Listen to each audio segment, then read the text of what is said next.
উপস্থিত সকল প্রতিযোগীকে আমার আন্তরিক শুভেচ্ছা অভিনন্দন জানাই। বাচ্চারা যদি শুধু পাঠ্য বইতে মুখ গুজে থাকে, তাদের মানসিক বিকাশ পুরোটা সম্পূর্ণ হয় না বলে আমরা মনে করি। ফলে আধুনিক বিজ্ঞান যেটা বলছে, শারীরিক কসরত আমাদের ব্রেনে ডোপামিন, অক্সিটোসিন ইত্যাদি ক্ষরণ বাড়ায়, যা আমাদের মেধা, মানসিক স্বাস্থ্যের বিকাশে বিশেষ সহায়ক হয়।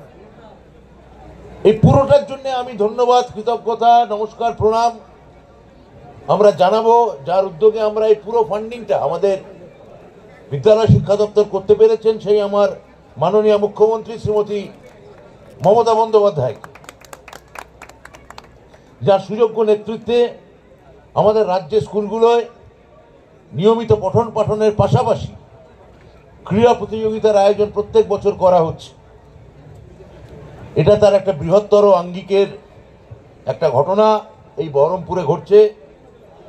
এই ক্রীড়ানুষ্ঠানে ছোট ছোট কচিকাচাদের উপস্থিতি আর তাদের করতানে মুখরিত হচ্ছে আকাশ বাতাস। আমরা ওদের জন্য খালি ক্রীড়ার সরঞ্জাম নয়, তাদের বিছানা, তাদের সাবান, ওদের টুথব্রাশ, টুথপেস্ট, অর্থাৎ মমতাদি যে এই প্রতিটি বাচ্চার সঙ্গে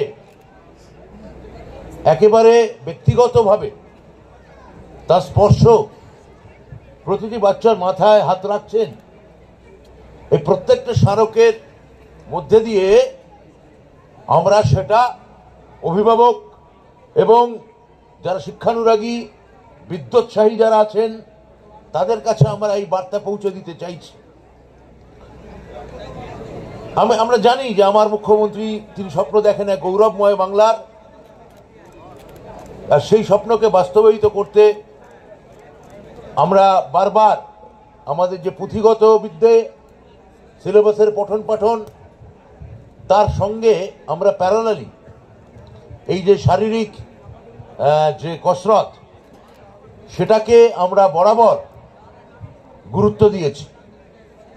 হৃদয়ের সঙ্গে, শরীরের সঙ্গে মস্তিষ্কের সম্মিলন, এটাকে আমরা মনে করি যে একটা আমাদের রাজ্যের অত্যন্ত প্রয়োজন। যে শারীরিক স্বাস্থ্য, সেটা একটা বাচ্চার পুষ্টি, তার স্বাস্থ্য ঠিক হচ্ছে কি না।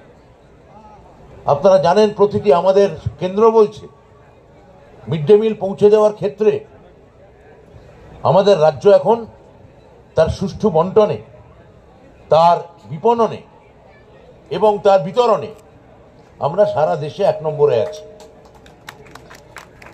একটা বৈজ্ঞানিক দৃষ্টিভঙ্গি নিয়ে আমরা আমাদের দপ্তরকে দেখতে চাই,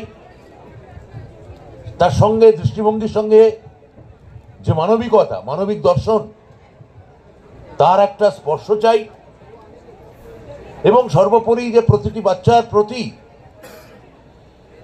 যে দরদ এবং যে অনুরাগ আমরা মাননীয় মুখ্যমন্ত্রীর মধ্যে আছে, আমরা তার প্রায়োগিক স্তরে, মানে এক্সিকিউটিভ স্তরে, আমলাতান্ত্রিক স্তরে তার চরম সিদ্ধি এবং পরিণতি দেখতে চাই।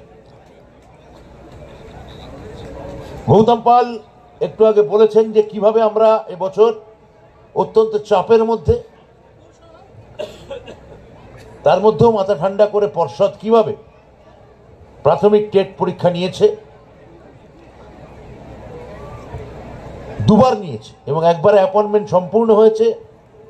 10,000-এর বেশি ছাত্র, শিক্ষক, কত শিক্ষক গৌতম? 10,000 শিক্ষক আমরা নির্ভুলভাবে অ্যাপয়েন্টমেন্ট দিয়েছি। আদালতের দরজা খোলা আছে, আপনারা যেতে পারেন যারা যেতে চান।